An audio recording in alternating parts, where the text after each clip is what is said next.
ब्रेकनंतर आपलं पुन्हा एकदा स्वागत। एक महत्त्वाची बातमी आपण पाहूयात। शिवसेना ठाकरे गटामधील कुर्ल्यामधील नेता प्रवीणा मोरजकर यांच्यावरती गंभीर आरोप करण्यात आलेला आहे। नगरसेविकेच्या कार्यकाळामध्ये मोरजकर यांनी मराठा समाजामधील 11 लोकांवर वेगवेगळ्या प्रसंगी खोटे अॅट्रॉसिटीचे गुन्हे दाखल केल्याचा खुलासा संभाजी ब्रिगेड संघटनेने केलाय।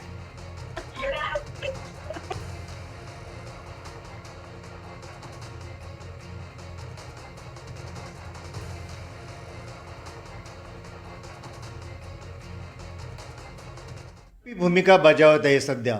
त्यांनी एका साईडने मराठा समाजाची त्यांना मतंसुद्धा हवी आहेत, तर दुसऱ्या बाजूला आता जसं आपण उदाहरण दिलं की या जे काही मोरजकर मॅडम आहेत माजी नगरसेविका, त्यांच्यासारख्या नगरसेविकांकडून मराठा समाजातीलच काही लोकांवरती खोटे ॲट्रॉसिटीचे गुन्हे दाखल केले जात आहेत आणि या गोष्टीचा मी निषेध करतो। संभाजी ब्रिगेडने सुद्धा मला वाटतं काल परवा याचा निषेध केलेला आहे आणि अशी दुटप्पा भूमिका बजाविणाऱ्या शिवसेनेच्या सर्वच पदाधिकाऱ्यांच्या आणि शिवसेना उभाटा म्हणून जो काही पक्ष आहे त्याच्या विरोधात महाराष्ट्राची जनता 100% यावेळेस निर्णय घेईल आणि त्यांच्या विरोधात मतदान करेल हा विश्वास मला पूर्णपणे आहे।